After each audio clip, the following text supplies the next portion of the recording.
Welcome to YouTube channel RPSC bio academy. हम जो chapter discuss कर रहे थे वो था इम्यूनोलॉजी, और इम्यूनोलॉजी के अंदर हमारा जो टॉपिक रह गया है वो है एड्स। हमारा एक ही टॉपिक यहाँ पर पेंडिंग है इम्यूनोलॉजी का, जिसका नाम क्या है, ads.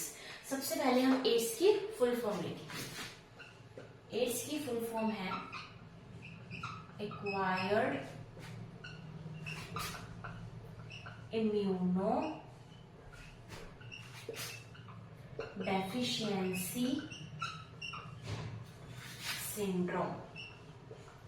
Acquired immuno deficiency syndrome, ये किसकी फुल फॉर्म है, एड्स।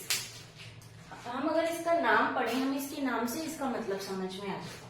सबसे पहले क्या आ रहा है हमारे सामने, एक्वायर्ड। एक्वायर्ड का मतलब होता है अर्जित, यानी ये जो सिंड्रोम है, ये जो डिजीज है, ये जो रोग है, ये कैसा है, अर्जित है, जन्मजात नहीं है। यानी एड्स एक ऐसा रोग नहीं है जो पीढ़ी दर पीढ़ी जाए। एड्स एक ऐसा रोग है जो कैसा होता है, अर्जित। हर कोई जो इंसान है जिसे अगर एड्स हो रही है तो वो उसके लाइफ टाइम में आने के बाद ही एड्स होगा, उसके जन्म से पहले एड्स नहीं हो सकता। जो स्पेशल केस है हम उसको डिस्कस करेंगे, लेकिन एड्स क्या होता है, हमेशा अर्जित होता है। उसके बाद यहाँ पर क्या आ रही है, इम्यूनो डेफिशिएंसी। इम्यूनो का मतलब हम ले सकते हैं इम्यूनिटी। अगर हमारी इम्यूनिटी के अंदर डेफिशिएंसी, डेफिशिएंसी का मतलब है कमी, यानी इम्यूनिटी के अंदर कमी आना, सिंड्रोम को हम ले सकते हैं रोग या फिर डिजीज, हम समझने के लिए बोल सकते हैं। यानी एक ऐसा रोग है जो हम अपनी लाइफ टाइम के अंदर अर्जित करते हैं, जन्म के साथ लेकर पैदा नहीं होते हैं। और ये क्या है, ये है हमारी इम्यूनिटी के अंदर कमी आना, हमारी इम्यूनो डेफिशिएंसी। डेफिशिएंसी का मतलब है किसी भी चीज के अंदर कमी आना। तो हमारी इम्यूनिटी के अंदर जो कमी आती है, उस रोग को, जो रोग हम अपनी लाइफ टाइम में अर्जित करते हैं, उसे बोला जाता है एड्स। अगर हम बात करें एड्स की, तो जो एड्स है इसका सबसे पहला केस कब देखा गया, एड्स का सबसे पहला केस देखा गया था 1981 में। तो 1981 में सबसे पहले एड्स की पहचान हुई थी, और ये किसके अंदर हुई थी, यूएसए, यानी अमेरिका के अंदर, यूनाइटेड स्टेट्स ऑफ अमेरिका में सबसे पहले जिसे एड्स जो है वो देखा गया, वो था 1981 के टाइम पर। फिर उसके बाद आता है 1986। 1986 में एड्स का पेशेंट जो है वो पहली बार इंडिया में देखा गया। और अगर हम बात करें इंडिया में भी, तो कहाँ पर देखा गया था, चेन्नई में। तो चेन्नई में देखा गया फर्स्ट पेशेंट किसका, एड्स का, इंडिया में कब, 1986 में। और सबसे पहले पूरे वर्ल्ड में सबसे पहले कब देखा गया, 1981 में। कहाँ पर, यूएसए, यानी यूनाइटेड स्टेट्स ऑफ अमेरिका के अंदर।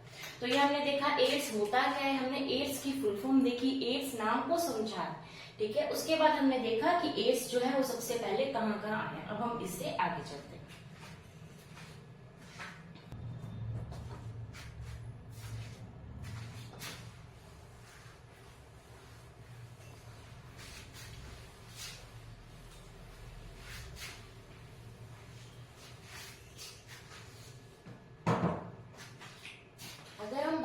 एड्स की, तो एड्स जो है वो हमारे बॉडी के अंदर किसे खराब करता है, इम्यूनिटी को तो खराब करता है, हमने बात की है।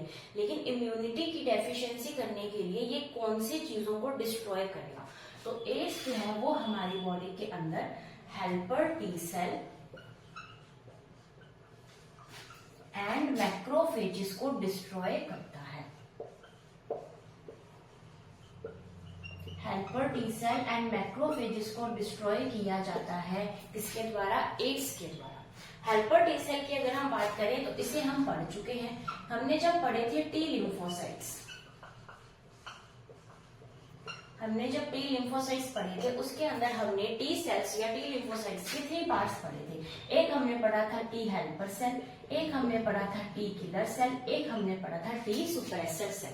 तो उसके अंदर जो टी हेल्पर सेल है, इस टी हेल्पर सेल की कमी कर देता है कौन, एड्स। एड्स होता है किसके द्वारा है, एड्स होता है वायरस के द्वारा। तो ये जो वायरस है, ये वायरस क्या करेगा, इस टी हेल्पर सेल की जो अमाउंट है उसे कम करेगा, और किसे कम करेगा, मैक्रोफेजेस। मैक्रोफेजेस भी कहाँ पाए जाते हैं, ब्लड में पाए जाते हैं।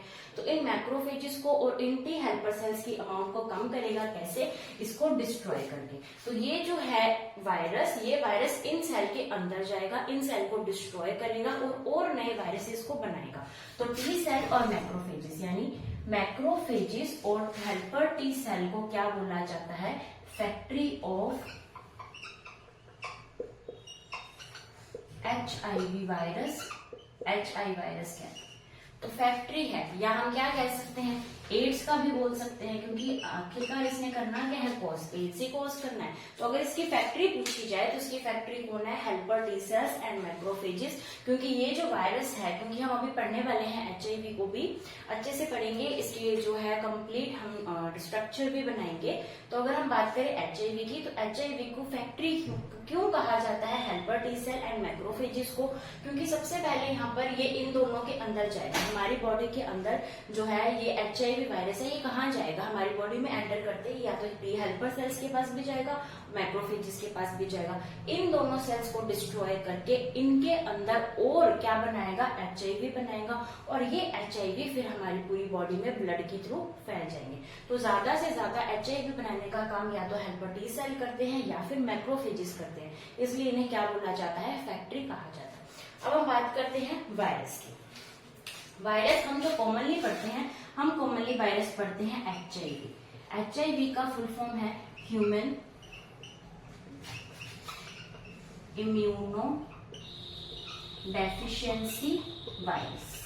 हम जो कॉमन वायरस पढ़ते हैं हम यही पढ़ते हैं, और ये जो वायरस है इसकी फैमिली कौन सी होती है, रेट्रो वायरस। ठीक है, तो हम जो कॉमनली वायरस पढ़ते हैं वो यही पढ़ते हैं, लेकिन इसके अलावा भी और वायरसेस के वेरिएंट्स यहाँ पर हमें दिखाई देते हैं, जो क्या करते हैं, एड्स करते हैं। उसके अंदर आएगा HCLV, human cell leukaemia virus. उसके बाद आएगा HTLV, ह्यूमन टी लिम्फोट्रॉफिक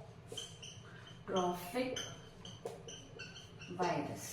तो HIV के अलावा और भी वायरस के वेरिएंट्स हैं जो क्या करते हैं, एड्स को कॉज करते हैं। तो हमें तो सिर्फ HIV ही पता होता है, ह्यूमन इम्यूनो डेफिशिएंसी वायरस, लेकिन इसके अलावा HCLV, HTLV ये भी अलग वेरिएंट्स है वायरस के, और ये कौन सी फैमिली में आता है, रेट्रो वायरस की फैमिली में आता है। और ये क्वेश्चन जो है ग्रेड 1 में पूछा जा चुका है। ठीक है, तो हमने किसकी क्या क्या देखा कि एड्स किसके द्वारा होता है, वायरस के द्वारा होता है। अगर हम वायरस के नाम पढ़े तो HIV, HCLV, HTLV हमने वायरसेस के नाम पढ़े, human cell leukaemia virus, human T lymphotrophic virus. उसके बाद हमने कहा कि ये जो वायरसेस हैं ये किसको सबसे पहले डिस्ट्रॉय करेंगे, हेल्पर टी सेल्स और मैक्रोफेजेस को। हेल्पर टी सेल और मैक्रोफेजेस के अंदर ये जाते हैं, इनको डिस्ट्रॉय कर देते हैं, इनसे अपने और ज्यादा वायरसेस बनाते हैं। तो हेल्पर टी सेल और मैक्रोफेजेस को क्या बोला जाता है, फैक्ट्री ऑफ HIV वायरस कहा जाता है। अभी हम देखते हैं कि एड्स का ट्रांसमिशन किस तरीके से होता है, यानी एक जने से दूसरे जने तक HIV किस तरीके से पहुंचती है, और कौन कौन सी मिसकंसेप्शंस हैं जो हम अपने माइंड में लेके चलते हैं कि हाँ इस तरीके से एड्स फैलता है, लेकिन ऐसा नहीं होता। तो अभी हम देखते हैं इसका ट्रांसमिशन और जो मिसकंसेप्शंस हैं उसके बारे में।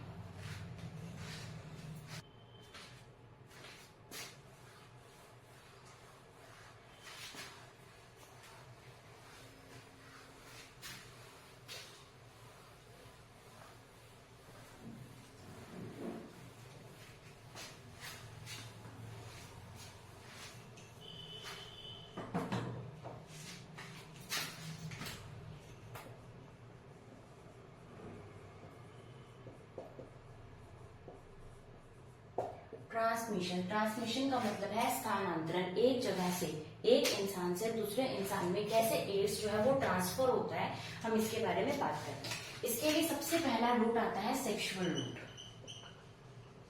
सबसे पहला रूट आएगा सेक्सुअल रूट, जिसके थ्रू एड्स जो है वो वन पर्सन से दूसरे पर्सन में जा सकता है, जैसे कि मल्टीपल पार्टनर्स का होना, इस वजह से भी एड्स जो है वो फैल सकती है। उसके बाद हम बात करते हैं ड्यूरिंग ब्लड डोनेशन। जब ब्लड डोनेट किया जाता है तो अगर उस टाइम पर जो नीडल्स हैं वो इन्फेक्टेड यूज कर ली जाए, यानी जो यहाँ पर नीडल्स यूज की जाती हैं ब्लड को डोनेट करते टाइम, जो नीडल्स हमारे अंदर डाली जाती हैं ब्लड को लेने के लिए, अगर वो नीडल्स इन्फेक्टेड है तो भी क्या हो सकता है, एड्स हो सकता है। यानी इससे पहले अगर वही नीडल्स जो है वो किसी इन्फेक्टेड को लगाएंगी, उसके बाद वो नीडल्स निकालकर किसी नॉन इन्फेक्टेड पर्सन के लग जाती है, तो उस इंसान को भी क्या हो सकता है, एड्स हो सकता है। तो सबसे पहले क्या आया, ब्लड डोनेशन के टाइम पे नीडल्स इन्फेक्टेड हो।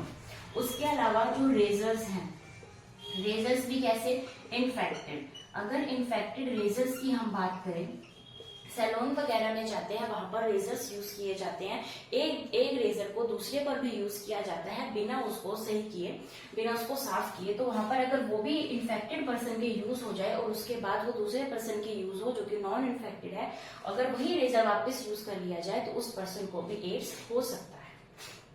तो हमने बात कर ली नीडल्स की, हमने बात कर ली रेजर्स की। उसके बाद हम बात करते हैं कि ये थ्रू प्लेसेंटल रूट भी जा सकता है। अगर हम बात करें प्लेसेंटल रूट की, तो प्लेसेंटल रूट का मतलब है कि एक मदर है, उस मदर के अंदर यूटेरस में क्या प्रेजेंट है, फीटस प्रेजेंट है, तो मदर के थ्रू फीटस के अंदर जाना थ्रू प्लेसेंटा। प्लेसेंटा जिसे हम क्या बोलते हैं, अपरा कहते हैं। तो प्लेसेंटा के थ्रू मदर से फीटस के अंदर चला जाता है क्या, एड्स। उसके अलावा मदर से इन्फेंट, इन्फेंट होता है जो छोटा बच्चा है, जो अभी अभी जिसका जन्म हुआ है, उसे क्या बोलेंगे, इन्फेंट। उस इन्फेंट के पास भी जा सकता है थ्रू कोलोस्ट्रम। अगर हम बात करें कोलोस्ट्रम की, तो कोलोस्ट्रम हम पहले भी डिस्कस कर चुके हैं। कोलोस्ट्रम होता है जो फर्स्ट मिल्क जो एक मदर के अंदर बनता है, जो एक बेबी को दिया जाता है, जिसे हम हमारी कॉमन लैंग्वेज में ब्रेस्ट फीडिंग कह देते हैं। तो उस ब्रेस्ट फीडिंग के दौरान जो मिल्क सिक्रीट होता है उसे क्या बोला जाता है, कोलोस्ट्रम कहा जाता है, जो कि लाइट येलो कलर का होता है। उस कोलोस्ट्रम के थ्रू भी एक मदर से एक इन्फेंट में ही HIV वायरस या फिर ये वायरस जा सकते हैं, जिसकी वजह से इस इन्फेंट में भी एड्स की प्रॉब्लम हो सकती है। या फिर मदर से फीटस के थ्रू, प्लेसेंटा के थ्रू ये जा सकता है। उसके अलावा ब्लड डोनेशन के टाइम पर भी जा सकता है, अगर नीडल्स इन्फेक्टेड हो या फिर रेजर्स जो है वो इन्फेक्टेड हो। उसके बाद हम बात करते हैं सेक्सुअल रूट के थ्रू भी जा सकता है। अब हम बात करते हैं कि कौन कौन सी मिसकंसेप्शंस हैं जिनको हम साथ में लेकर चलते हैं कि इन चीजों से भी एड्स फैल सकता है, लेकिन ऐसा नहीं होता।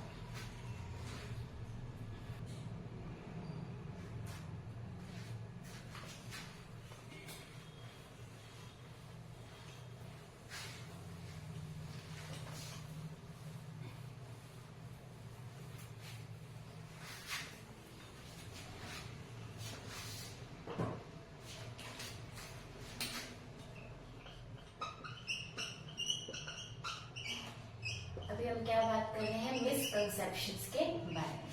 अगर हम बात करें मिसकंसेप्शंस में, तो सबसे पहला मिसकंसेप्शन आता है कि हम कहते हैं कि टीयर्स के द्वारा, सलाइवा के द्वारा, यूरिया के द्वारा, इन सब से भी जो है एड्स का ट्रांसमिशन होता है, लेकिन ऐसा नहीं होता। ये क्या है, एक मिसकंसेप्शन है। उसके बाद हम बात करें स्नीजिंग यानी छींकने से, कफ यानी खांसने से, इन सब से भी कहते हैं कि एड्स होता है, लेकिन ऐसा नहीं होता। हैंडशेक करने से, हग करने से, किस करने से भी एड्स नहीं होता। तो ये कुछ मिसकंसेप्शंस हैं जो हमारे माइंड में रहते हैं, लेकिन ये सारे मिसकंसेप्शंस ही हैं, इनसे एड्स जो है वो नहीं फैलता। तो अगर हम बात करें कि एड्स फैलता किससे, हमने ट्रांसमिशन तो देख लिए, लेकिन एड्स को फैलने के लिए हमारे जो बॉडी फ्लूइड्स हैं उनका ट्रांसमिशन होना बहुत जरूरी है। तो बॉडी फ्लूइड्स का अगर ट्रांसमिशन होता है तो हम कह सकते हैं कि एड्स का ट्रांसमिशन भी होगा। ठीक है, तो ये हमने देखे मिसकंसेप्शंस, इसका ट्रांसमिशन। अभी हम देखते हैं पैथोजेनिसिटी, यानी कि एड्स का अगर वायरस हमारी बॉडी में आता है तो वो किस तरीके से उस मैक्रोफेज को या फिर उस टी हेल्पर सेल के अंदर जाएगा, उसको डिस्ट्रॉय करेगा और अपना न्यू जो है वायरस जो है वो बनाएगा। अभी हम उसके बारे में डिस्कस करते हैं।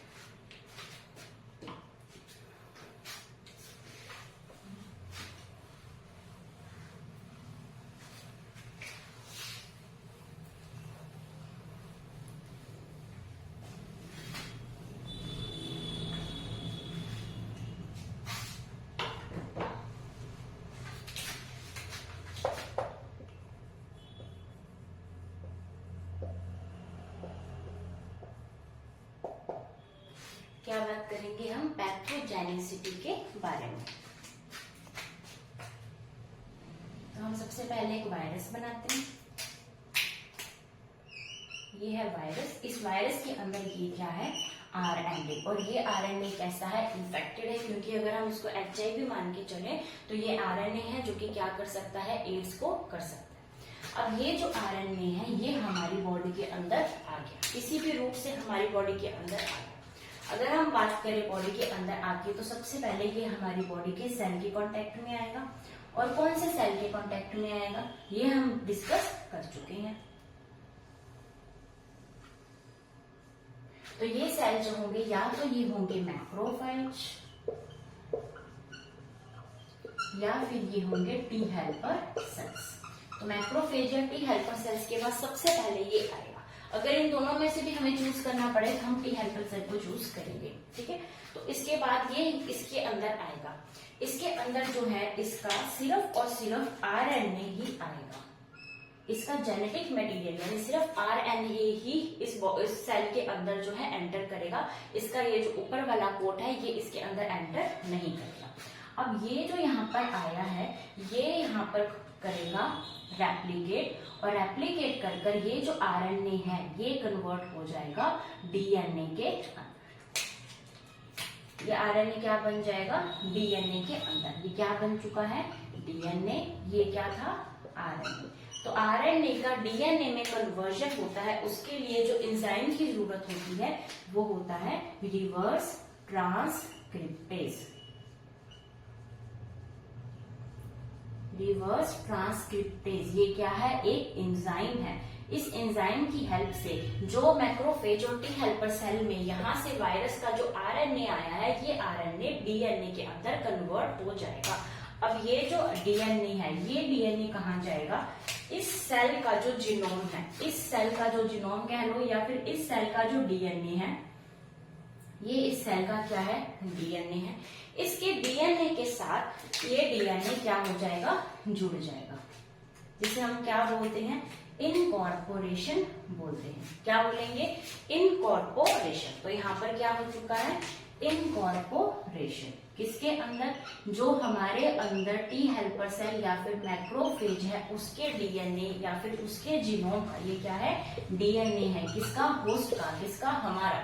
तो हमारा डीएनए हमारे कौन से सेल का, मैक्रोफेज या फिर टी हेल्पर सेल का जो डीएनए है, इस डीएनए के साथ ये जो डीएनए बना है, जो आरएनए से आया है, ये जो डीएनए बना है इसके साथ जुड़ जाएगा या फिर इनकॉर्पोरेट हो जाएगा।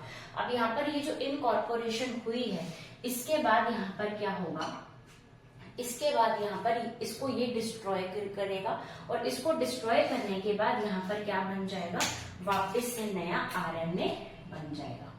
तो यहाँ पर क्या बन गए, न्यू आरएनए बन गए, और ये आरएनए कैसे होंगे, इन्फेक्टेड। तो ये जो न्यू आरएनए इन्फेक्टेड बने हैं, ये न्यू आरएनए इससे बाहर निकलेंगे, और इससे बाहर निकलकर ये दूसरे आरएनए को इन्फेक्ट करेंगे, और इनके ऊपर वापस क्या बन जाएगी, प्रोटीन बन जाएगी। तो ये वापस इसी रूप में आ गया यहाँ पर, और इसीलिए इनको क्या बोला जाता है, फैक्ट्री कहा जाता है, क्योंकि ये नए वायरसेस को बनाने में हेल्प करते हैं। कौन, ये मैक्रोफेजेस और टी हेल्पर सेल। तो सबसे पहले क्या हुआ, इस आरएनए ने इसके अंदर एंटर किया, इसको एंटर करने के बाद रिवर्स ट्रांसक्रिप्टेज एंजाइम की हेल्प से ये आरएनए डीएनए में कन्वर्ट हुआ, फिर ये इनकॉर्पोरेट हुआ इसके अंदर जो डीएनए है, जो इस मैक्रोफेज और टी हेल्पर सेल के अंदर जो डीएनए है उसके साथ ये जुड़ गया। इसके जुड़ने के बाद यहाँ पर इसने इसको इसको डिस्ट्रॉय कर दिया, और इसको डिस्ट्रॉय करने के बाद ये अपनी वापस उसी फॉर्म के अंदर आ गया आरएनए की फॉर्म में, और इसी आरएनए को बाद में क्या कर दी गई, कोटिंग कर दी गई, और ये क्या बन गई, एक फैक्ट्री की तरह बन गई, और नए इन्फेक्टेड सेल्स यहाँ पर हमारे सामने आ जाते हैं। तो ये हमने किसके बारे में बात की, पैथोजेनिसिटी के बारे में हमने बात की। तो आज हमने एड्स को शुरू कर लिया है। अब हम कल क्या देखेंगे, हम इस HIV को देखेंगे। ये जो हमने वायरस बनाया है, इस वायरस को देखेंगे, इस वायरस को खोलकर देखेंगे कि कहाँ से रिवर्स ट्रांसक्रिप्टेज एंजाइम आया। ये यहाँ पर लगा हुआ था, तो उसकी वजह से इसने हमारी हेल्प की है। तो हम वही चीजें पढ़ने वाले हैं कि और कौन कौन से एंजाइम्स आएंगे इसी के अंदर, और कौन कौन से एंजाइम्स प्रेजेंट होते हैं, या सिर्फ रिवर्स ट्रांसक्रिप्टेज ही प्रेजेंट होगा, या फिर कोई और चीजें भी इसकी जो स्ट्रक्चर के अंदर ये कोड किसका बना होगा, या फिर ये सिंगल कोड है, डबल कोड है। हम इन सब चीजों के बारे में कल डिस्कस करेंगे और इससे आगे चलेंगे। तो इसी के साथ आज का लेक्चर हम यही खत्म करते हैं। तब तक आप वीडियो को लाइक कीजिए, शेयर कीजिए, हमारे चैनल को सब्सक्राइब कीजिए, और हमारे टेलीग्राम चैनल को जरूर ज्वाइन कीजिए। Thank you.